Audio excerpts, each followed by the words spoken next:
Members of débat, the honourable member for Cypress Hills Grasslands. Thank you, Madam Speaker, and I'm excited to be able to be here today to speak to this. Did we just hear the member from Kingston Island ask if we really think that we represent Joe Public? He stood up and he asked that. Do we actually think that we represent Joe Public in this House? I can tell him this caucus is made up of farmers, it's made up of teachers, it's made up of people who are construction workers who may own a construction company now, it's made up of business people from across this country. We are Joe Public in this House, Madam Speaker. The reason we're here today is because the Liberals don't believe that they are, and they don't believe that they represent the public in this country. That's why they keep getting themselves into the trouble that they're in. I've been here probably too long now, but I remember one of them getting up and saying, I am entitled to my entitlements. We all remember that.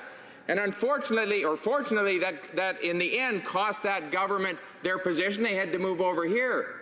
They moved back into government and they brought that same attitude with them right from the beginning. And I want to talk about that a little bit this afternoon. We're not here just because of an issue around the Ethics Commissioner. We're here because of an attitude that's shown by this government that disrespects Canadians right across this country, and is shown in the attitude particularly of the Finance Minister and the Prime Minister of this country. Yeah. I want to share my time today, Madam Speaker, with the member from Peace River and West Lock. We just heard the NDP member, talk about the Finance Minister in 2013 coming forward with a speech explaining about changes to pension plans and benefits that he wanted to see that would benefit his company, Morneau Shepell. We fast forward to him being elected and appointed Finance Minister. He comes in and brings in Bill C-27. Now, Madam Speaker, anybody who takes a look at that knows that that accomplishes pretty much everything that he wanted to see in 2013. We know he's going to leave here. Where is he going to go back to?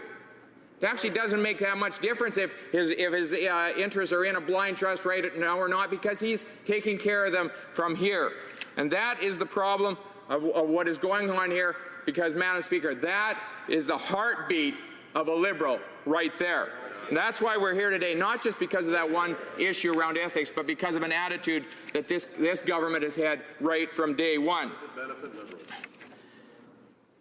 There's a total disinterest by the Liberals in being here today, Madam Speaker, and we've seen that, and we know why that is. But I have to ask, is it because they have this sense of entitlement that they don't even need to come here to answer these questions that Canadians are asking about them? We've seen that for the last month, basically around the tax changes. Liberals want nothing to do with Canadians. They want nothing to do with talking to them. They want nothing to do with town halls. They want nothing to do with extending a consultation period as well. They asked, do we represent Joe Public? We actually meet Joe Public. They've been hiding in their offices the last 2 months, refusing and afraid of the Canadian public. Is it arrogance that keeps them from being here today, Madam Speaker? Is it carelessness? Right from the beginning, we've seen that they just haven't been able to get the job done. They're running massive deficits. They haven't been able to keep virtually any promise that they've made. Or, Madam Speaker, is it corruption that they don't want to come here today and defend? This opaqueness that we're seeing is not meant to inform Canadians. It's actually meant to push them away and to protect this Liberal government. And now they're begging, I heard this afternoon, we're begging for more time, that we would treat the Finance Minister with great respect, because somehow it's poisoning the well if we dare to question the direction that this Liberal government is going. Let's talk a little bit about what's expected of ministers, Madam Speaker. People come here, they're elected, and they get appointed to the Cabinet or a position of Parliamentary Secretary, and it's expected that they would not be able to control their assets. They're either expected to sell them off, or they're expected to put them in a blind trust at a distance so they can't influence them. All of us who are in that situation have had to give up control over our assets. What is it that the Finance Minister has done? Nobody really knows. The further we go, the more convoluted this gets, and the more unsure we are about what it is that he's actually done with his assets. Now we're hearing today he could be making up to $150,000 a month. My Liberal colleague across the way talks about how we're privileged to be here. Finance Minister is making the equivalent of an MP salary every month just in dividends from his company, according to some of the information that we've gotten. Yesterday at the press, the gentleman across the way asked, is that a bad thing? Well, it is a bad thing if the Canadian public doesn't know what it is he's doing, and if he's been fooling around for the last 2 years with his assets, so he's getting a benefit from them that the Canadian public's not aware of. We're supposed to list those kinds of things. They're supposed to be aware of that. And it shows, Madam Speaker, yesterday at the press conference, the Prime Minister himself wouldn't let the Finance Minister ask the questions. It starts to look like somebody's guilty of something here. I have to tell you, the Prime Minister is not exactly lily white in this whole situation either. Right from the beginning, he's been lately bragging about his family fortune and bragging about how someone else controls it. Someone else is managing. Are they? We certainly hope they would be. We hope that he holds himself to higher standards than he's allowed the Finance Minister to have in his life. From the beginning, the Prime Minister said, we don't want to see corruption, we don't want to smell it, we don't want to see it anywhere. Well, right from the beginning of this, we've questioned the ethics of this government. The Prime Minister's been right in the middle of it, right from when he took his family with him to state dinners and left his ministers at home. Got a crisis going on in softwood lumber, a natural resource crisis. He leaves the minister at home because he wants to take his in-laws with him to a state dinner. There's numerous other examples we can use. How about the one at last Christmas? Billionaire Island, the Prime Minister goes there. I would say he got a personal benefit. When we're going through the ethics code, we're not allowed to get a personal benefit from the position and the opportunities that we have in this position. I would say going to a private island, taking private jets, spending 10 days on an island at somebody else's hospitality in a fancy resort would be a private benefit. We don't hear anything yet about whether that actually was some sort of violation of the code. So why are we surprised when then other cabinet ministers start dabbling as well?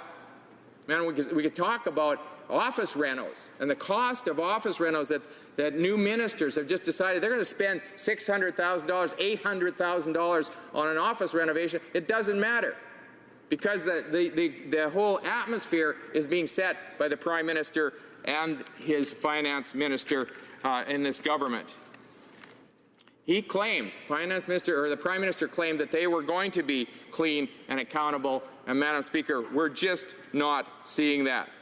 And it seems to be the way of this government is, if we can find a loophole, we'll take advantage of it, we'll move through it, and that's okay. There's no problem as long as we can find the loophole and we can squeeze through it. The problem is, Madam Speaker, they treat everybody else differently. When they start talking about regular people being tax cheats and regular people using corporate structures so that they don't pay the taxes they should, we know that they're treating people differently than they're treating themselves. I want to take just a short look at this government's history. I've talked a little bit about some of the things that they've done and the ethical standards that they've failed to set up. They continue to mislead Canadians about the consequences of the tax cuts that they claim, but I'd like to talk about the last 6 weeks in particular and just the kind of approach that they've taken to Canadians. As I mentioned, first of all, they accuse Canadians, those people who have used some sort of corporate structure for their small businesses or their farms, they accuse them of being tax cheats. At a time, the Prime Minister and the Finance Minister himself, they have their own trusts. Now we find out they've got foreign corporations in the Barbados, foreign corporations in France. Would they be putting those corporations in place if they weren't trying to avoid Canadian taxes? I doubt it. They came, this last approach on tax policy, they dragged millions of Canadians into a situation where they will face increased taxes. It's an attack on small companies, an attack on private business, an attack on employees, it's an attack on agriculture. We know the details, Madam Speaker. Private investment that being taxed at levels up to 73%. That's what this government was proposing. They came and they said, okay, we've got income sharing going on in small companies. We have to stop that. Well, if we can't stop it, we're going to go in and we're going to make sure that we spend time with these people to see if they're actually doing the work that they claim they're doing. Are they serious? They're going to put a reasonable test in that it's going to put people onto the farm? Most of the people who work for government can't even come close to working the hours that farmers and their spouses work on their own operations. And Madam Speaker, they talked about capital gains changes that would basically make it cheaper for people to sell their assets to a stranger than to their own children. Now we hear they're backing off. The only reason they're backing off is because of the pressure that was put on from this side of the House and from Canadians across Canada. And they throw out a little tiny promise that they made that they refused to keep for 2 years until they're in big trouble, and then they decide they're going to move ahead with a tax break that was in place 2 years ago that they chose to disregard, remove, and now they want to put back in. And Canadians are supposed to treat this seriously and to treat this government seriously as well. It's not going to work. People are starting to see through this government. They're starting to see the arrogance, the sense of entitlement, and they're starting to smell something even worse, which is a deep-rooted sense of corruption in this government as well, Madam Speaker. Questions and comments? The honourable member for Kingston and the Islands.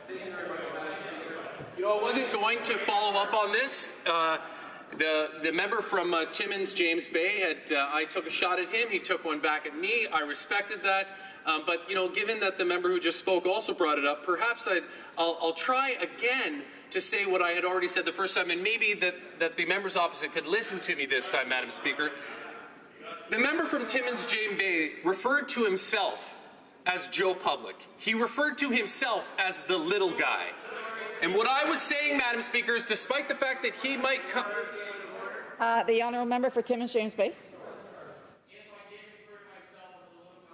Retract that comment. I am not a little guy. In fact, I put on a lot of weight on the leadership. However, for standing up for average people, and if we call him the average Joe, then yes, I will do that every single day of my life. Thank you, Madam Speaker. The honourable member for Kingston and the Islands. Thank you, Madam Speaker, and at least now I know that the member has heard what I said and has understood what I said, and I appreciate the fact that he retracted it.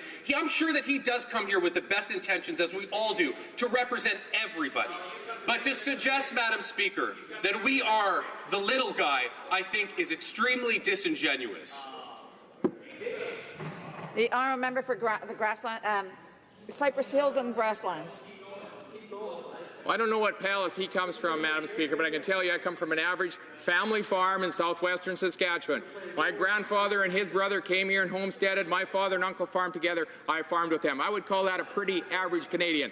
My colleague this morning, the finance critic, talked about his parents being teachers, 2 teachers, and he has the privilege, as I do and as many of us do, to be here in this House of Commons to represent the average person across this country. If he thinks average people are different than the little people, that's up to him. But this side of the House, we don't have an extra $33 million to lose track of. We don't have a French villa that we can't remember to declare. They may have that across there. We represent average Canadians, the little people across this country. They certainly do not, especially when they stand up and argue against the fact that they should be doing that.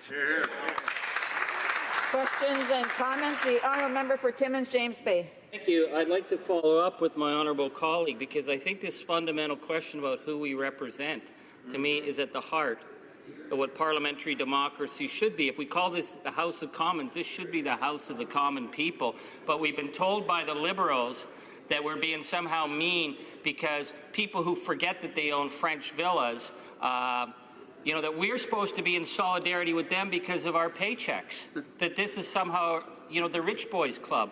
Whereas I would say that the people of Canada pay us very well to represent their interests, not to represent the interests of people who can't remember the fact that they own French villas. So I'd like to ask my own colleague, we haven't agreed on very much over the years. I've known him since 2004, and we disagree on a lot of things. But we do agree about defending our regions. I know my honourable colleagues defended his region. I will defend my region. And the people that I represent are hardworking, they play by the rules, and they get none of the benefits that Morneau and Chappelle get on a daily basis. The honourable member for Cypress Hills, Grasslands. I want to thank my colleague for pointing that out, because we all insist on representing our people in our region, our constituents. I can tell you this government's killing us in Western Canada. They're killing us. They could care less about what's going on out there. Their members are not speaking up for the interests. I can give you an example in the pipelines. They play this hypocritical game with pipelines, pretending they're approving things that will never go through. They've changed the rules around the pipelines a dozen times, so it's impossible to get natural resource development done properly. And we're losing investment by the billions of dollars. We've probably lost close to $500 billion of investment in Western Canada because of the policies of this government. And he stands across the way and says to us, you know, you're not representing, we're not the average people. We are the average people, and we're going to stand up for the average people in our ridings.